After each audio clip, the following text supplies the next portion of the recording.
Let me guess, you signed up for every free lead magnet and binged on every marketing YouTube video and thought, what am I missing? Why isn't my business exploding like that? Well, I can tell you, you're not alone. Whether you're just getting started or have an established business, entrepreneurship can be really lonely. But it doesn't have to be. Overcoming your fear of launching or building your personal brand or figuring out how to scale, it shouldn't be holding you back. It should be empowering you. On this podcast, we're going to deep dive into the mechanics of what it takes to build your brand, make your mark, and stake your claim in the digital marketing space. I'll be chatting with people from all walks of life and stages in their careers. I will be getting inspiration from real experts who will share their actual strategies and techniques to grow loyal and raving followings and sell more stuff. This is entrepreneurship from people who are already there making it happen. My name is Jeff Mendelson. Join me and welcome to the One Big Tip podcast. Hello, everyone. Welcome back. My name is Jeff Mendelson, and this is the One Big Tip podcast. And today I'm really excited to have Paul Moore with me. Paul is the managing director of 3 commercial real estate funds at Wellings Capital. Paul also co-hosts 2 wealth building podcasts, including How to Lose Money, and he's a contributor to Fox Business and Bigger Pockets. Paul, welcome to the show. Great to be here, Jeff. I love the name of your show and I love the concept. So I'm really honored that you chose me to be on the show. Thank you very much for coming. I really appreciate that. I'd like to take a few minutes to get to know you a little bit better. You have your hand in a lot of things. So what is the 2 to 3 minute version of what makes Paul amazing?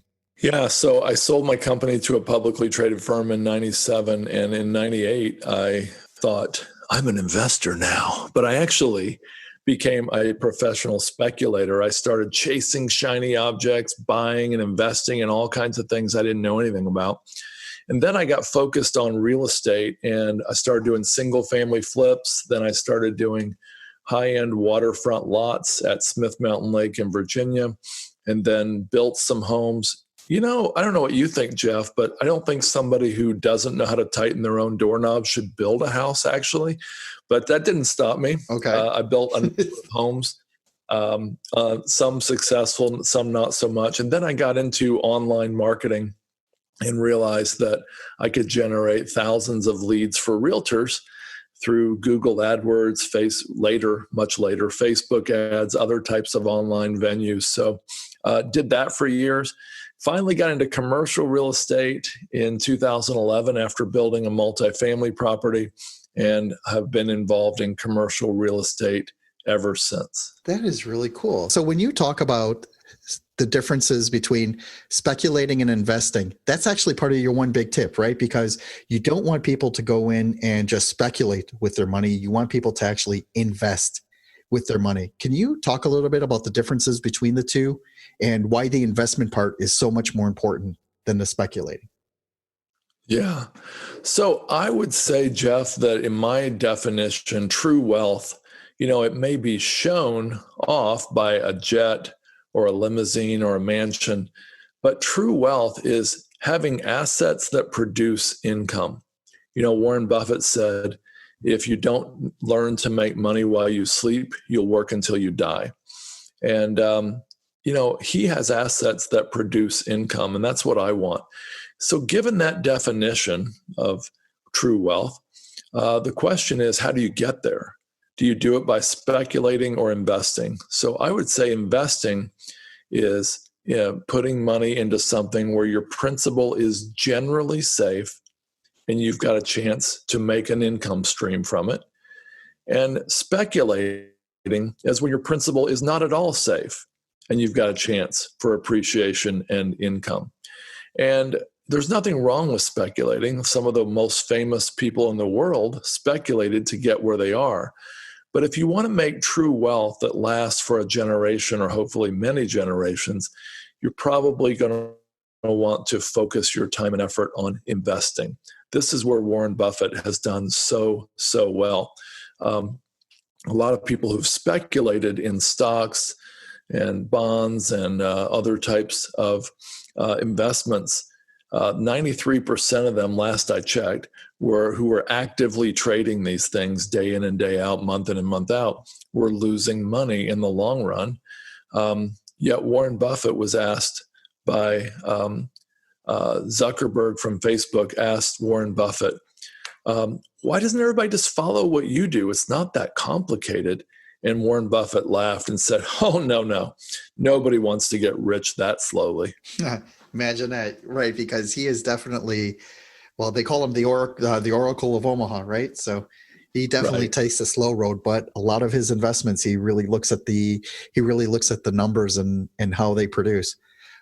When you focus on investing, is there some kind of metric or a tactic that you use when you zoom into, for example, if you're eyeing a piece of commercial property, what are some of the factors that you look for that would be immediate deal killers or immediately enamor you to the project? Yeah, so we're looking for a margin of safety, and that's another Buffett concept. It's also an engineering concept where there's a significant margin between the potential, the revenue potential, and where things would be if things go really south.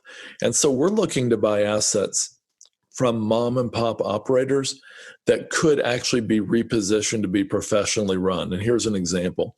There are self-storage facilities and mobile home parks. There are tens of thousands of each in the US. And most of them, or at least a whole lot of them, are owned by mom and pop operators who don't have the desire or the resources or the knowledge to run these really professionally. I talked to one the other day in self-storage. I said, do you run U-Haul out of your self-storage? He said, no, that's too much trouble. Well, he was in a perfect position to have U-Haul, and he could probably make $3,000 to $5,000 extra a month. And so we look for opportunities like that where we could take them over and then very simply add a few bells and whistles like that. We call them value adds that would increase the income.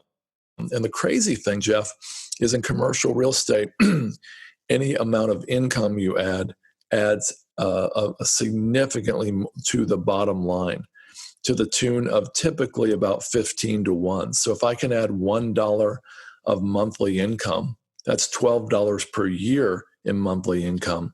We'll multiply that by 15, that's $180 added to the value. So literally, if I can add $1 to the net income per month, it's a pretty significant movement on the value. And the point of all that is it's creating a margin of safety. So if we get into a situation like, I don't know, if we ever had a pandemic or something. Geez, imagine that in April 2020, right? I can't imagine that. But if it ever happened, there'd be a margin of safety. So if things go south, you've built in this buffer. You know, it's interesting that some of these commercial assets are actually, we call them recession proof, right? So a long-term care facility, for example, that would be an example of something that it's going to exist. It can't necessarily close down. Right. Somebody's going to have to go in there. And, even in real estate, at least in my area in Fort Lauderdale, realtors are still working, right? They're still trying to sell homes. As a matter of fact, the focus has just shifted from showing homes in person to now doing those Matterport, those interior virtual tours and all that. And and that business is just skyrocketed. And what's interesting is that realtors of all people have been considered essential workers because that part of the economy still needs to go on. Is that right? Yeah. Huh. I didn't know that. That must be a Florida thing, because if you go to places like Michigan, I'm guessing that you would probably get imprisoned if you're a realtor trying to show a house. I'm kidding, but you get the idea. Right. So that's why the virtual tours, for example, are showing up. When you think about investing in that, in that light where you're looking at your margin of safety, do you, for example, when you price out properties, is the margin of safety formula for you, is that an actual number, or is it just a concept that you want to get more familiar with how the business is run?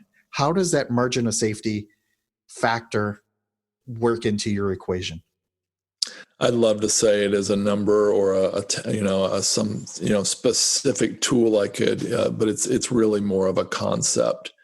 It's a construct that was, developed by people like Benjamin Graham, Warren Buffett, Charlie Munger, things like that. Interesting. Paul, thank you very much for that. Can you please take a moment and tell people where they can reach you and where they can find your podcasts? Yeah. So we've got the How to Lose Money podcast. It's available everywhere. And people can reach out to me at wellingscapital.com. That's WELLINGSCAPITAL, wellingscapital.com. Paul, thank you very much for joining us. This has been really interesting. Thanks, Jeff. It was great to be here. Great show.